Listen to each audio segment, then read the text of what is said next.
Gwilym, Carolyn, welcome to Pop Turner. Good to see you both. Hi, how you doing? Doing Hello. well. Thank you for your time, and first of all, thank you for the nightmares. I really appreciate it. You're welcome. You're like, that was the point. Yeah, you're welcome. Absolutely. Carolyn, I'm just curious because I want to start with you because this script to screen journey always interests me, whether it's a horror film, whether it's drama. I love that, right? You read these things on a script, then you go and it comes to life. What was that like for you specifically with Oddity specifically, reading it and then filming it? God, it's always very different, depending on the script. But I suppose it starts with the script and the chats with Damian, the director. So you have a kind of a blueprint. Yeah. And then other departments come in, like costume, for instance. And this one was a huge factor in terms of finding Dani and Darcy. Mm-hmm. The production design, the way that it was shot, everything, and then just obviously meeting with Gwilym and with Caroline and with the other cast. It just from start to screen, it was quite different, but yeah, it was amazing, which probably doesn't answer your question. Oh, it very does, absolutely. clearly. No, it's that was a great answer. Gwilym, it's interesting because horror movies have always been around, but there has been this big surge, big boom in popularity and innovation, and just everything's been elevated. So I'm just curious from your perspective, from a storyteller perspective, what is that like being part of a horror movie at a time where they're the biggest movies out there right now? One can make an argument. I'm just curious about that for you. Yeah, well, it's my first horror film. I've not been in a horror film before, and not only that, I'm not an expert in the genre by any stretch. Like I've always been put off by the genre because I've been quite scared by it. So I haven't sought it out necessarily. So I'm coming to it quite kind of open-minded and not knowing much. So, and I'm also relying on the expertise of those around me. Damian is a real kind of whiz and has an incredible knowledge of horror films and clearly a deep passion for it and great understanding of how they're made and how they work. And Carolyn as well, you've been in a few horror films, so it was interesting kind of getting to talk to Carolyn about it. So I had to kind of sponge off other people a little bit. Yeah, it's great being a part of this boom, as you say, in horror, in the genre, but also just like being a part of Damian's early career. This is his second feature film. His first was made on a shoestring with a tiny budget, but is brilliant. And after having read the script, that's the first thing I turned to see who this guy was and what he was doing. And I saw like a clear talent and a clear kind of passion for the genre. And it's exciting being part of his career at this stage because I'm sure he's going to go on and do more brilliant things, bigger films and more ambitious films. So yeah, it's great being at the beginning of that journey. 100%. Carolyn, it's interesting because I feel like the answer to this question is going to be no, or like you try not to, but sometimes it's very difficult. But it's interesting, right? Because this film does an amazing film festival run, South by Southwest, Overlook, and very soon people are going to be able to see it in theaters, and then eventually it's going to make its way on the horror movie fan playground. I like to call it Shudder because Shudder is the greatest. You know what I mean? So there's going to be a lot of opportunities for audience to see it. While you're filming this movie, are you ever conscious of the audience member watching this as like a really scared, active audience member, or is that something you think about kind of after you wrap a film like Oddity? I'm curious about that. Oh God, that's a good question. I don't depend on it, but I do consider it.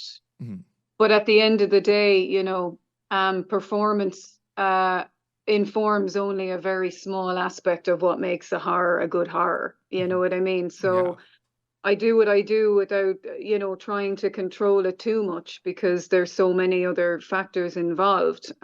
So while it's not, exclusively that my thoughts go to, the audience and how it will be received, they're certainly they are a really important part of it. And I do love to consider,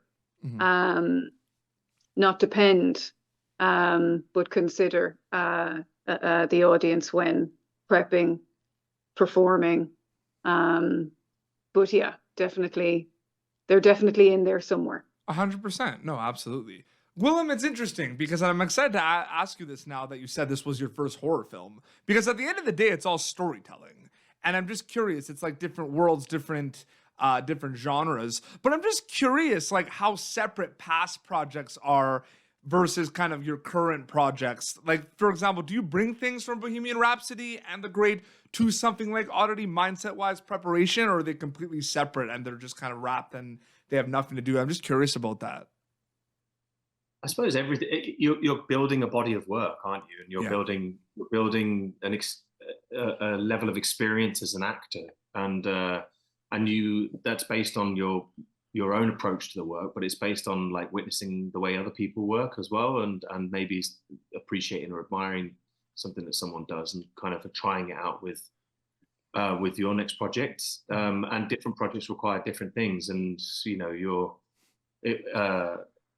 something about a new project might remind you of something that you've done 10 years ago, and that kind of springs back to you. So it's all just building up this big old toolbox essentially that you can kind of draw from at any one particular point. Absolutely. I'm going to say this very quickly. Bohemian Rhapsody is the greatest song ever made. It's the greatest song of all time. I'm just going to say, I'm sure you're going to agree with me on that one. I feel like you have to at this point. It's got to be up there. It's got to be. And yeah, it's true. Every time you listen to it, I mean, you haven't listened to it for a while, you're like, wow, that is a crazy song. I feel like you also listened to a lot of that band while you were playing that band on that movie too. So I feel like it's part of your life now. Yeah. Carolyn, it's interesting too, because you talked about the audience and the importance of the audience. And one of the things, when I was watching this as an audience member, is the tension and the whole kind of, I don't know where this is going in this film. So getting back a little bit to the script and the tension, what was it like making that tension come to life on screen after preparing? Because that's one of my favorite things about this. It's very tension driven. There's uncomfortable moments. Like, I'm just curious about that aspect of it for you. Yeah, because a lot of the tension is in the silence, isn't it? And it's in the spaces between. It's not good to watch this at night. I mean, that's the point, but this is not a good movie to watch in the nighttime. I'm just saying, like, it's very creepy.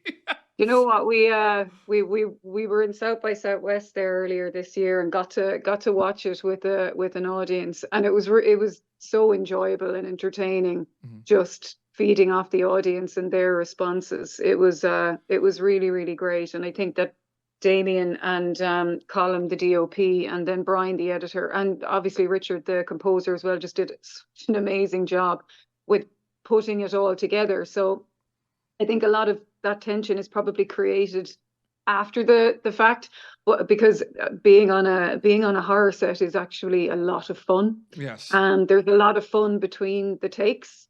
But from what I remember in creating the tension within the scenes, particularly with Darcy, was just an awful lot of stillness,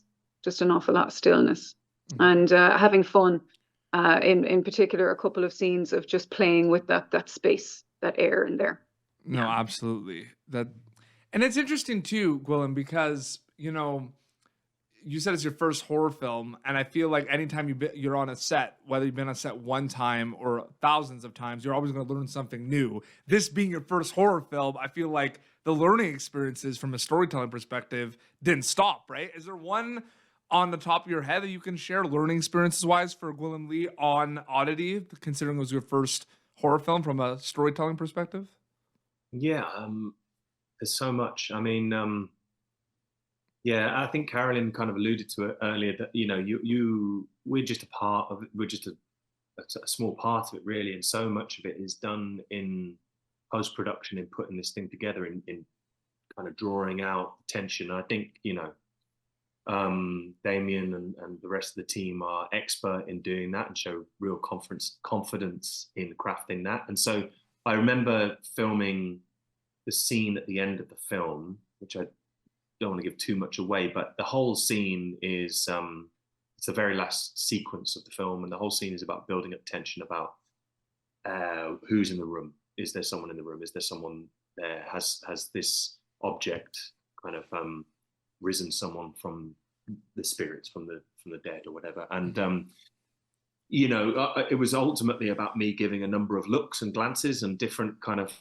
peering over the shoulder and all that kind of stuff. But it was all in conversation with Damian about how he was ultimately going to edit it and how he was going to draw those moments out. So it was just really interesting having that conversation about the post-production side of it while you're actually filming, because I don't like to think too much about that when you're in a scene, because you want to be in the moment with the other actor. But when this is a scene where I'm on my own with a camera, it was definitely that was a very kind of present conversation, and Yeah, no, absolutely. No, this film is great. Can't wait for people to see it again. Very creepy, very tension driven. IFC Films is going to release Oddity July 19th in theaters, and then eventually at some point people are going to be able to watch it and stream it on Shudder.